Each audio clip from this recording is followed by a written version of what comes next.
World, Big Marsh Boxing Band. I'm back at it once again with another boxing video.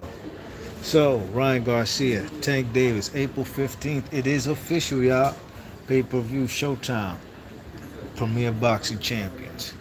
Now, a question I'm just going to get into it, you know what I mean? Would you consider Ryan Garcia a step up fight for Gervonta Tank Davis? Let's talk about it. Well, let his fans tell you, let Gervonta Tank Davis fans tell you them fellas, Ryan Garcia is even a better fighter than Devin Haney, and it's a better fight than Devin Haney for undisputed, right? And Ryan Garcia brings nothing to the table. Both of them are not no real world champions, really and truly, because if they're competing at 135, then Devin Haney has all the straps. And they're just basically, this is just basically, I guess, a fan-friendly fight, a fight that the casuals could get into. And we also got to remember this fight is not exactly at 135-pound limit at lightweight. There's going to be a catch weight of 136 pounds. I guess that's just to make it look like, rather than fight Devin Haney, let's say we're just going to be competing just a little bit north of lightweight and what would be considered junior welterweight, right? So, like I said, let his fans tell you, Gervonta Davis, this is a step-up fight for the man Ryan Tank Davis. Ryan Garcia is basically a step-up fight, and it's a better fight. And the excuses that the Tank Davis fight fans have, basically, rather than for Tank Davis to go for undisputed, he can get more money fighting the man Ryan Garcia. That's what they say. One thing for sure, two things for certain. One thing I do know for a fact is Ryan Garcia has never made damn near $3 million or at least $3 million in any fight of his career. I don't know if Slim has even cracked $1 million in any fight in his pro career. Undefeated record, you know what I mean? Both fighters coming into this fight undefeated, but Ryan Garcia has never cracked $1 million fight. So I don't understand the reasoning of how the Gervonta Davis fans are trying to basically, find a way to wiggle out and make excuses of why their man Tank Davis is not fighting for undisputed. You know what I mean? He had an opportunity. He had an opportunity to fight for the WBA straps, that's held by the man Devin Haney. But he didn't go through it. You know what I mean? He'd rather fight Rolly Romero, who was coming into that fight at 14-0. Hey man, if I'm lying, I'm flying. And actually, I'm going to be flying in a sec anyways. But if I'm lying, I'm flying for real. What's up, Todd French? What's going on, man? Todd French 600. What's going on? He says, nah, this is not a step up. He was never on any pay-per-view. Never fought a world champion. Was dropped by Luke Campbell. All facts, B. Absolutely, Todd French. You already know, man. Facts over feelings. And that's one thing I've noticed with the Tank Davis fans. They just be in their feelings, you know what I mean? I got nothing against Tank. I just hate that his fans have to lie to justify Tank Davis' weak-ass resume. 10-year professional. I've been watching this guy since he started boxing in 2013. I've watched him at least 4 times fight live. And here we are in 2023, man, and I've seen no significant progress in the man Tank Davis's game, his opponents. And it's a damn shame, It's a damn shame, Like that movie The Bronx Tale says, what's the guy's name? Sonny? When he told Calogero, C. Remember Calogero, the little kid? Ain't nothing worse in this world than wasted talent. And that's all I'm seeing from the man Tank Davis thus far, you know what I mean? His fans say this is a step-up fight. Where they get that notion from, I have no clue, But one thing for sure, two things for certain. If Tank is a killer like they claim he is, then he should knock this guy out within 5-6 rounds, really and truly. But I'm on the same mindset as the man Devin Haney. This is going to be a more difficult fight for the man Tank Davis than Ryan Garcia. Now, I do expect Tank Davis to stop him, because Ryan Garcia, I don't really believe in his chin, and really and truly, like my man Todd French said, he got dropped by Luke Campbell. Not anyway, Luke Campbell Really and truly, Luke Campbell, he's not a big puncher like that. But he caught the man Ryan Garcia. All credit due to Ryan Garcia. He came back with a beautiful stoppage, that left hook to the liver that put the man Luke Campbell down, and he didn't get back up. As a matter of fact, he never ever fought again. So Ryan Garcia is the only king, because they call him King Ryan, right? He's never done no pay-per-view. He's never cracked $1 million for any fight. Hey man, Golden Boy need to cash in. They need to cash in. You know what I mean? And if you know anything about Golden Boy, man, all the fighters are professional duckers in this game. Whether it's Jaime Munguia ducking fellas like Lara, um, Bobo Andrade. He's ducked numerous opportunities for a world title fight. Whether it's Virgil Ortiz, who just came out and recently has been ducking the man Terence Crawford. Whether it's Ryan Garcia, who ducked two world title opportunities to fight the man Devin Haney when Devin Haney had the WBC strap. He forego that opportunity as a mandatory to fight other guys rather than ever fight for a world title. Until this day, even on April 15th when he gets in the ring with Tank Davis, that fight's not for no world title. Stop the cap. I mean, Ryan Garcia is the king of social media. But look, all that social media, having 1 million+ followers on Instagram, etc., does not equate to the big bucks. Because if it did equate to the big bucks, he would have been cracked $1 million. Devin Haney's not no big social media star, but he gets paid pretty well. As a matter of fact, he took a vicious pay cut to go to Australia to fight the man Cambosis. I mean, because he was making about $3 million a fight when he was fighting over there on the Zone. Now, albeit granted that the Zone is a kind of company that doesn't really they pay for fighters. I mean, they overly exceed paying their fighters, and rather than paying for the big fights. Hence the man Mikey Garcia. Basically the Zone gave that man Mikey Garcia a retirement plan.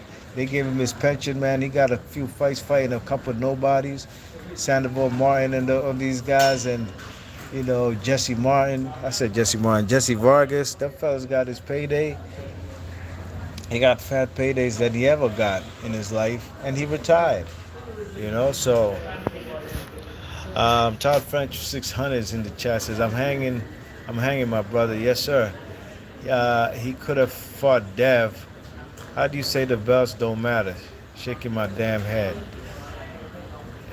Todd French says LOL. Yep, Sonny. Yeah, Sonny from the Bronx there.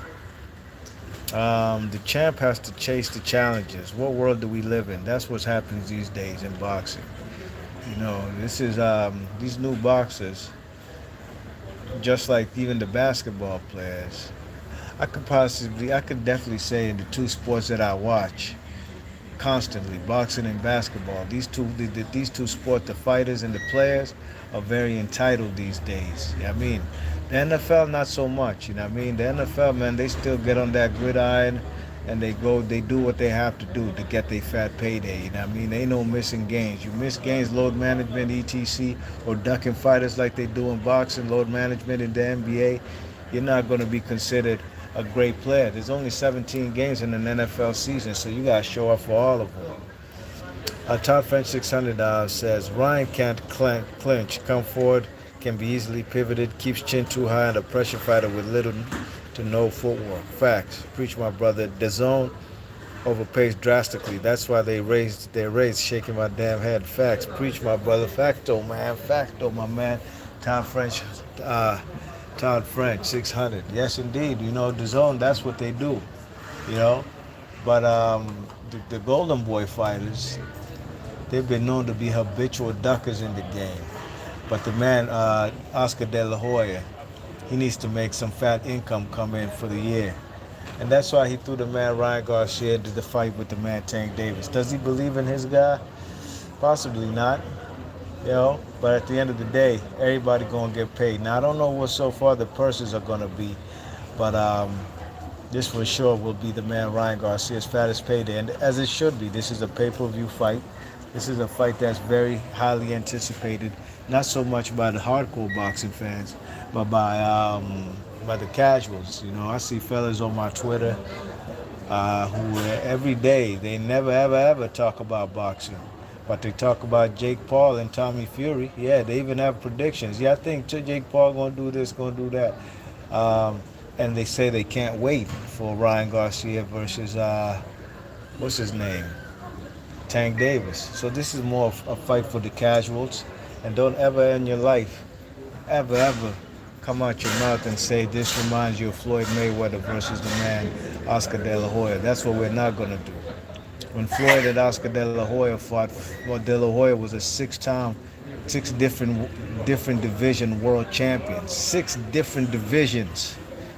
The man Floyd Mayweather was a 4 different division champion, trying to get a 5th different division at 154 when he fought the man De La Hoya.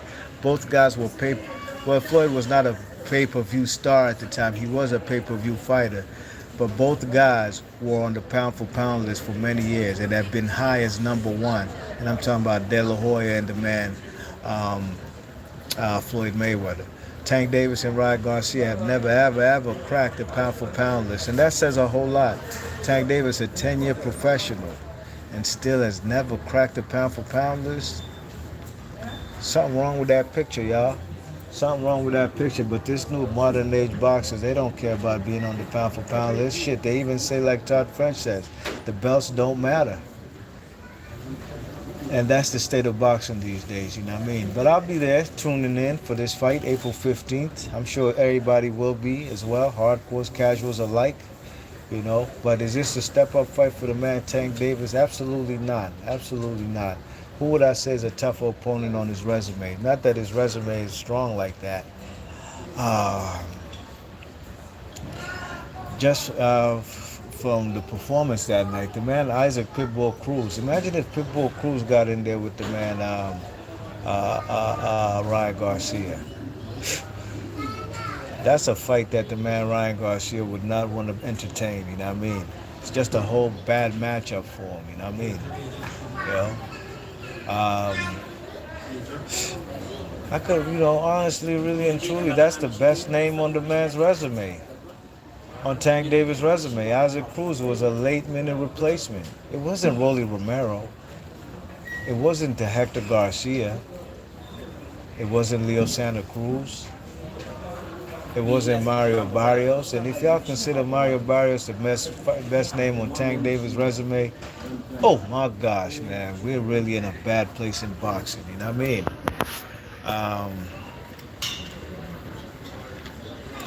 Todd French's son said Oscar said that Ryan wasn't ready. The first 4 rounds will be slow. Tank needs to get around the jab and the left hook. Once Tank does that, it'll be over. I agree 100%. Those are the strong points that the man has. Ryan Garcia has that nice left hook, and he does have the hand speed, but Tommy beats the hand speed, and the man, Tank Davis is a good counter puncher. He'll wait in between the punches to unleash with both hands. Todd Fetch 600 says Ryan is going to fight backing up, and I don't think Ryan can even fight off the back foot. He definitely cannot. Todd French 600 says, LOL, Cruz would tighten him up. LOL, hell no, Mario Barrio wasn't. Facto. So, yo, B-March Boxing, big ups to Todd French 600 in the chat. Hit that thumbs up and the way in on your way out. And let me know in the comment section, would you consider Ryan Garcia a step-up fight for the man Tank Davis? Because best believe, there's a whole heap of fans out there, Tank Davis fans that is, who don't know shit about boxing, who consider Ryan Garcia to be a tougher opponent for Tank Davis than the man Devin Haney. Could you believe that?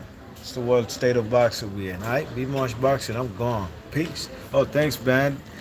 Todd French 600 says, have a good flight, brother. Absolutely, man. Hey, well, I'll be back in the States within, I don't know. We shall see, man. I probably in like 12 hours. I'm over here in Istanbul, Turkey. But I'll see y'all when I get back. All right? B-March Boxing, I'm gone. One.